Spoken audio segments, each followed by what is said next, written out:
Thank you and good morning. I'm Rick Grillmayer, Manager of Forestry, and it's a pleasure to speak to you today. Next slide, please. So I've been here since June of 1992 when I started on contract, so that sort of makes me one of the old guard. We are a program of one full-time person, myself, and I get help from Spencer McDonald. He's the lands and operations technician, so he helps me during the peak seasons, which will be starting this afternoon, actually. Next slide, please. So I wanted to do a bit of the history of tree planting and how it all started because I thought it was important to sort of set the stage. Plus, I'm a bit of a history buff, so I really like seeing pictures of some of the giant white pine that used to grow in Innisfil that they pulled out by hand and loaded onto a wagon to ship to Collingwood to turn into turpentine. Our watershed was really heavily settled, sort of 1860 to 1870. Next slide, please. But by 1900, too much area had been cleared. Large areas of desert were forming in our watershed. And if you look in the upper right corner, a fellow by the name of Edmund Zavitz went across Ontario and he sort of mapped out sandy areas unfit for agriculture. So these were basically early stages of desertification in our watershed. And so in many respects, Simcoe County is the home of Ontario reforestation because one of the largest patches is right smack in the middle of our watershed. Next slide, please. So tree planting, interesting enough, has its roots in agriculture. So the first program was the Tree Planting Act of 1883. And it was really simple. A landowner was paid 25 cents a tree to take a tree from the back of the farm, plant it at the front of the farm. And this photograph here is actually in Mono Township. And I keep meaning to talk to Mr. Borkson, who has the photos while he's still with us, to see if he'll tell me exactly where this is so I can go out and update the photograph with something that's of today. Next slide, please. Where things really hit the ground was the establishment of the county forests, 1922 in Simcoe County, through to some of the early CA lands. This is a photograph of what was called the Ore Lake Wasteland. And those areas are all now massive red pine plantations being managed by Simcoe County. And they're essentially all forested. Next slide, please. So historically, the Ministry of Natural Resources and Forestry was the lead. They grew trees in government nurseries. So the nursery we used was in Midhurst on what's called Nursery Road. And all that time, the conservation authorities had minor roles. We were given free trees from the province. We planted the sites that they didn't want. At the peak, the early 1980s, between the province and ourselves and landowners, there were nearly a million trees a year going in the ground in our watershed. This this green triangle sign is still visible today. All these landowners who participated in these past programs. Next slide, please. So the province started to back out of this initiative in the 1990s. Midhurst was closed in 92. St. Williams was the last provincial nursery station. It was closed in 1997. I actually remember getting probably the second last or last load from St. Williams in the early years of my plantings. The last physical presence of the provincial program was the Ontario Tree Seed Plant in Angus, and it is now closed. It was closed in 2018. There was a tremendous amount of science and money and research that went into the provincial initiative, and we have in our watershed something called the Glencairn Seed Orchard, which is in Glencairn. And it's really interesting in that they went across our site region. They collected cuttings from remnant white pine stands, from these giant plus fantastic trees. They grafted them to rootstock. They planted them in this orchard. So now you have this white pine plantation with trees on really wide spacing. The trees think they're 300 years old, but they're really only 30 feet tall. And it's a genetic repository. So we can collect cones, we can bring this seed into our planting program. The folks at the tree seed plant were managing it when the district was shut down, but I don't know what's going to happen with it now. I think Somerville is trying to use it, but I'd like to see it run because we still want that material. Next slide, please. So when it comes to the massive historical initiative, we're really the only agency left, or I guess I'm the last guy standing. So I want to get into, why does an agency with flooding at its core mandate even care about trees? And we've been planting trees since 1964. Next slide, please. This one is, it's an old slide, but it's a good one, and it shows the connection between forest cover and base flow in rivers. So essentially, the higher the degree of forest cover, the more water you often see in rivers during peak dry periods in the summertime. Next slide. And as you strip forest cover or watersheds of forest cover, sorry, I reversed that. The first slide was floods, and the second slide was peak flows. So lower forest cover, you increase forest cover, you decrease peak flows. And next slide, please. So when a landowner plants trees on their properties, they usually do it for their own reasons, but the contribution always contributes to a greater good. And nice graph courtesy of the EPA. If you look at tree planting and how it reduces stormwater, improves community living, improves air quality, all these things fit in. Next slide, please. Plantations are also a good source of wood fiber. And this is actually quite important provincially, because during the first lockdown, we were classed as an essential service, and we still are. We actually have a unique exemption under resource management and contribution of wood supply. A lot of the plantings that we're doing now are eventually going to contribute wood fiber to the economy. And this is a photograph of a standard white pine plantation thinning. If you go, well, you can't go into Home Depot right now, but if you do go buy your standard pressure treated 4x4 posts, it probably came from a red pine plantation within the watershed. A lot of that material now is big enough to be used in log homes, laminated timbers, even hydropoles. Next slide, please. There's a great amount of interest now in using trees to draw in and tie up carbon. A lot of landowners are interested in this. A lot of agencies are interested in this as well. And so in this example, a 15,000 tree planting at 10 years of age would store 13 car equivalents each year. To give you an idea of the scale, though, 15,000 trees needs 20 acres. So you can't plant yourself out of a, you can't get yourself out of a climate crisis by planting trees, but it definitely fits into the matrix of how you could deal with that. Next slide, please. Funding partnerships, or brief description of how the forestry budget works. So each year we rely on numerous agencies to fund the program. Every landowner who participates in the forestry planting program actually pays for the service, so we're not in a position to do anything for free. And the funding from all these agencies flows to us when we actually do the work. So if we don't plant any trees, we don't get any funding.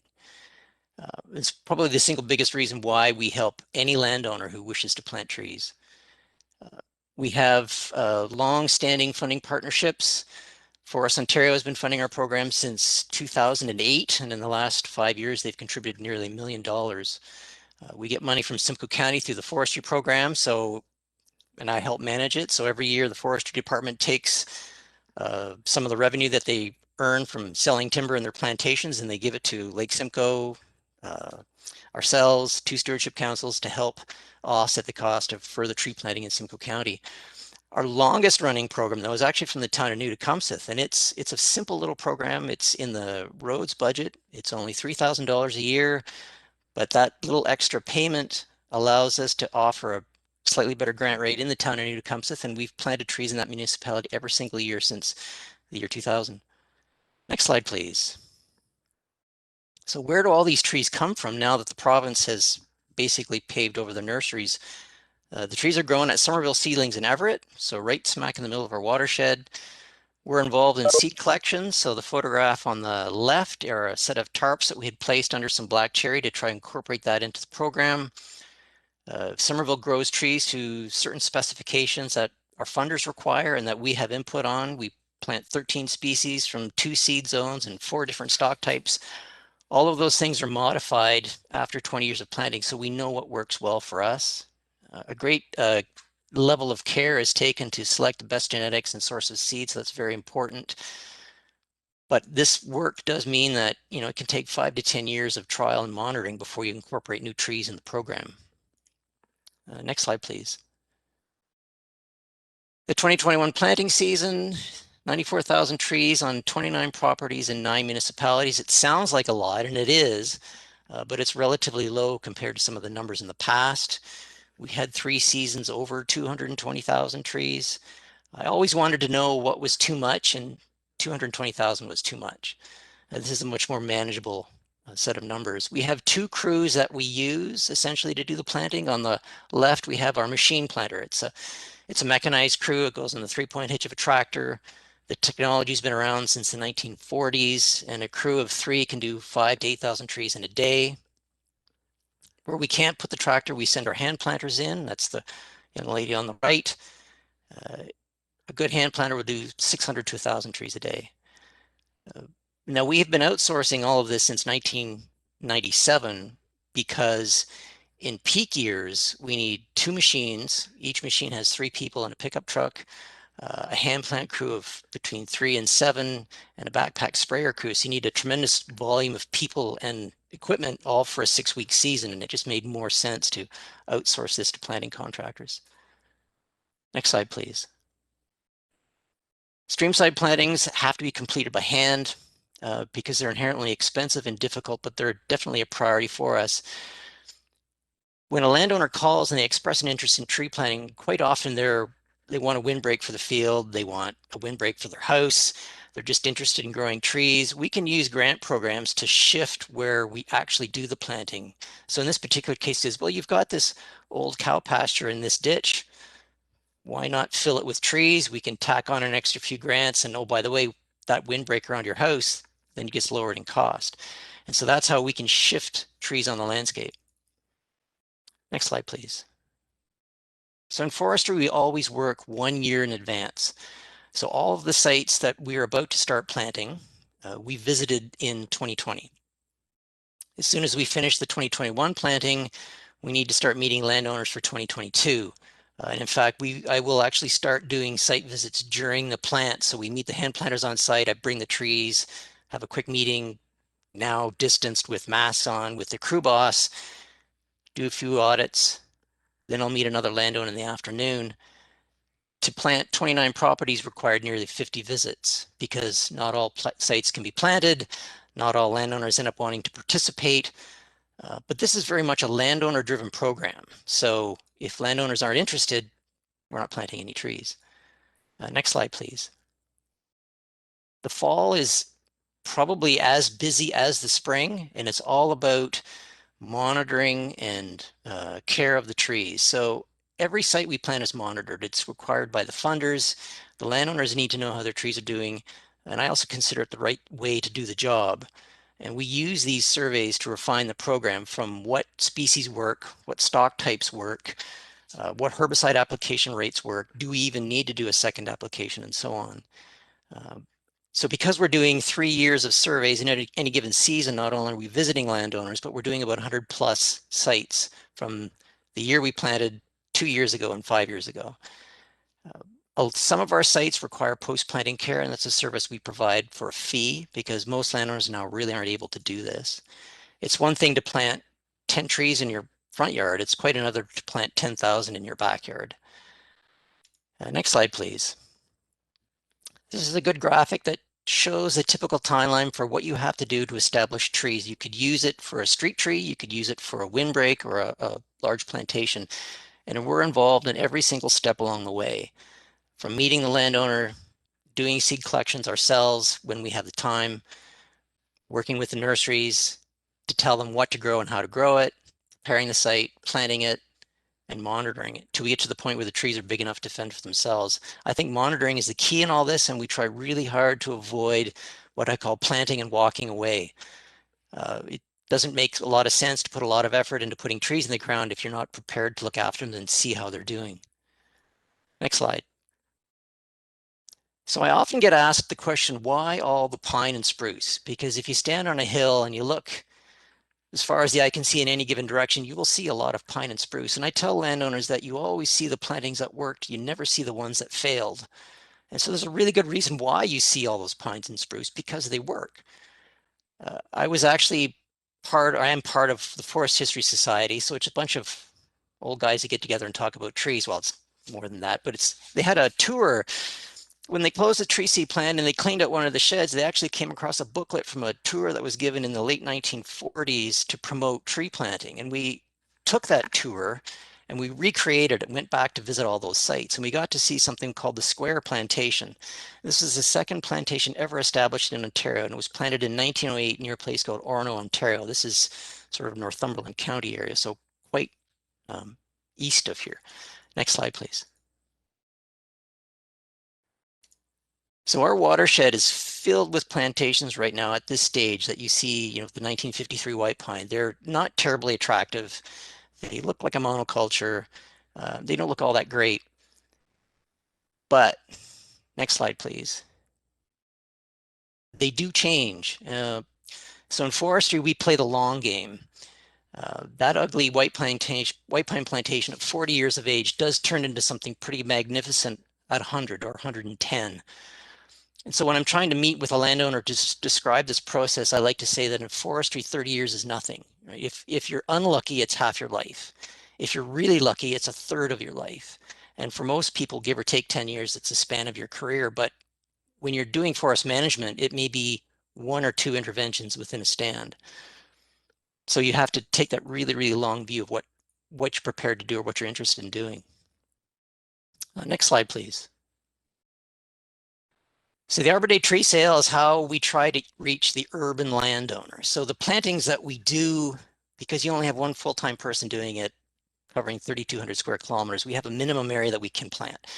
It's got to be at least 2.5 acres to make it worthwhile to get the crew on site. We try to reach the urban landowner, and the way we do that is through Arbor Day tree sale. It's a one morning event on a Saturday morning. We haul out 5,000 or 6,000 trees. We open the door to the shop, and it's like opening day at Walmart. There'll be a tidal wave of people coming in. You try to give them as much advice as you can. They take bundles of trees, and then 4 hours later, they're all gone. And then the following Monday morning, we're back in the field with the crews. COVID has not been kind. We've had to shut down. I had briefly thought about starting the sale again this year, but we can't. So it's going to be 2022. Next slide, please. Aside from stream valleys and plantations, this is a sort of a pet project of mine where we try to plant what are called living snow fences or field windbreaks.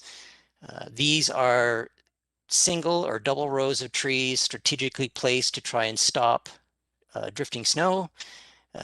They have to be well set off the road. So in the photograph on the right, you can see the intersection of concession, I think it's 3 and County Road 10, which I drive by every day. And it's not uncommon that the drift is so high, it actually buries the intersection sign.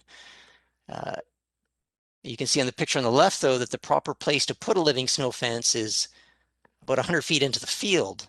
So it requires a lot of coordination with the landowner, with the tenant farmer, to try and get that feature in. Next slide, please.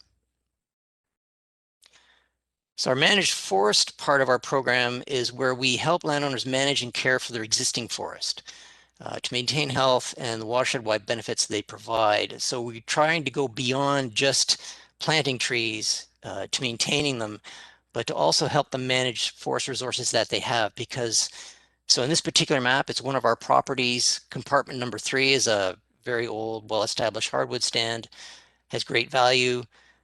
It's something that if you manage it carefully, it's going to be there 100 years from now. Next slide, please.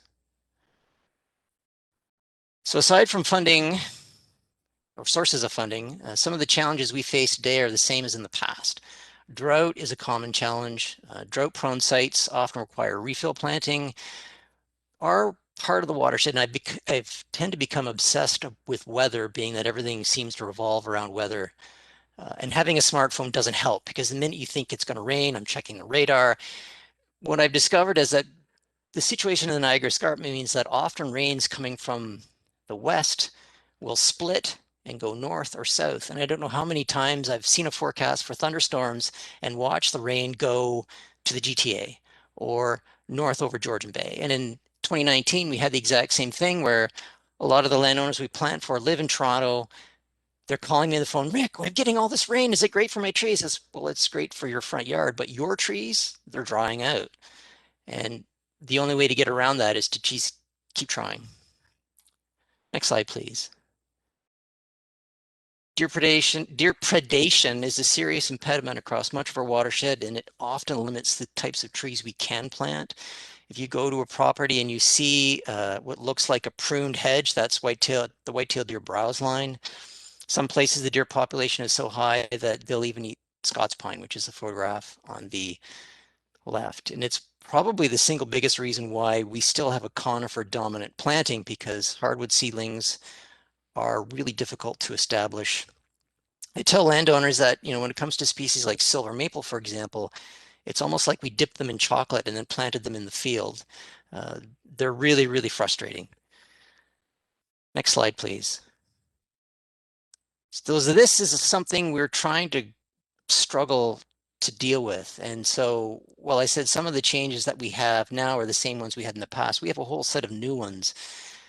And climate change is one that's going to really impact us. So on the left, you have a simple graph courtesy of the federal government that shows the preferred range of aspen in green, right smack in the middle of our watershed. And the brown areas are where the range, but depending on the site, it may or may not do well. The image on the right, though, shows the climate projection in 2100 puts aspen in James Bay and Hudson's Bay, and our climate isn't even within the preferred range, because so are we going to have the climate of Ohio and West Virginia? And if we are, it's going to have some serious implications about how we manage our planting programs. Next slide, please. So the species we plant now are the result of decades of practice. We've, since the 1930s, we know how to collect seed from white pine. The nurseries know how to handle it, how to grow it. We know how to plant it. To make a species shift, though, takes considerable time and effort. So, for example, the tree in this photograph here is sycamore. This is a Carolinian species. It grows in the southern part of Ontario, and it's a tree we're trying to incorporate into our planting program. But it took Somerville several years how to figure out how to handle the seed, how to clean it, how to stratify it, how to germinate it and grow it, and then create a tree that they can ship to us. We're now trying on multiple sites across the watershed, and by the time we hit the 5th year survey, we'll know how well it's doing. So it's a 10-year effort. Larger conservation authorities and Forest Gene Association are doing something called assisted migration trials, where we're taking seed from the Ohio Valley and Tennessee, importing it, and going through all the various restrictions that they have to go through, growing it, planting it, and to seeing how it performs. And what we're finding with those is that trees from southern sources tend to flush early because they're programmed to do that. And it works well for us if we keep having mild springs, but all you need is a short, sharp shock in the middle of March, and you can have a lot of damage. So we're not going whole hog and planting trees from Ohio, but we're trying to slowly bring them into the program. Next slide, please. So the emerald ash borer, which you've probably all heard of by now, is widely established across our watershed. We're seeing widespread mortality, and that will cover the watershed by 2023. So we have thousands of acres of early successional ash dominant forest that will be lost. And what I mean by that is white ash, green ash, black ash, they're colonizers. They're really adept at seeding in unused areas, old fields, old cattle pasture. In some parts of the watershed, there's vast stands of this. So this photograph was taken on a hillside just outside of Creemore, really steep in sections, lots of rocks, used to be cattle pasture. Now it's been let go, filled in with ash. And so we send the hand planters in to try and plant European larch and white pine in the pockets. They call it poke in the eye tree planting, and they don't like it very much, but it's part of the contract. They had to do it. With the emerald ash borer, though, the loss of ash means that we could potentially erase the gains of 20 plus years of tree planting. And there's really no way to get around it. We're trying to figure out ways to plant these particular sites, but they tend to be expensive and difficult. Next slide, please. So if you haven't heard of gypsy moth, you will soon, and probably this summer. 2020 was a record infestation in Ontario at 560,000 hectares. This is not a native insect. It's new to Ontario in the 1960s. The federal government and the province, is one of the few things that the province actually does now when it comes to forestry, is they have a few forest health technicians that try to predict the issues that are coming. And by using egg mass surveys, we can identify what the hotspots are going to be. And we have quite a few in our watershed. And in fact, the area that I think is going to get hit the hardest is potentially Agile again, just north of Wasaga Beach, and the escarpment just due west of Collingwood, where there are large stands of red oak. Fortunately, the infestations are short-lived and usually collapse. So 2021 will be bad, 2022 should be better. I mention it because we did actually see some seedling mortality on a planting site in Agila, which I had never seen before in my career, which may dovetail with the record infestation. I mention this because a lot of this particular insect I say it's big, it's ugly, and it's in your face. So it's a really creepy looking caterpillar that will cover your house. The trees in your backyard will be completely defoliated. People get really upset. I mean, it's easy for me as a forester to say, don't worry, it's ugly, it'll be fine, because it's not my backyard that's being defoliated. But people tend to get really animated about it, and they call. There are some local municipalities that are doing aerial spray programs, but they tend to be the very wealthy ones, like Toronto, Oakville, Halton. It's not really an option for people in our area, and the populations do collapse. So it will get better. Next slide. Two other species that we're watching for a bit anxiously is something called hemlock woolly adelgid.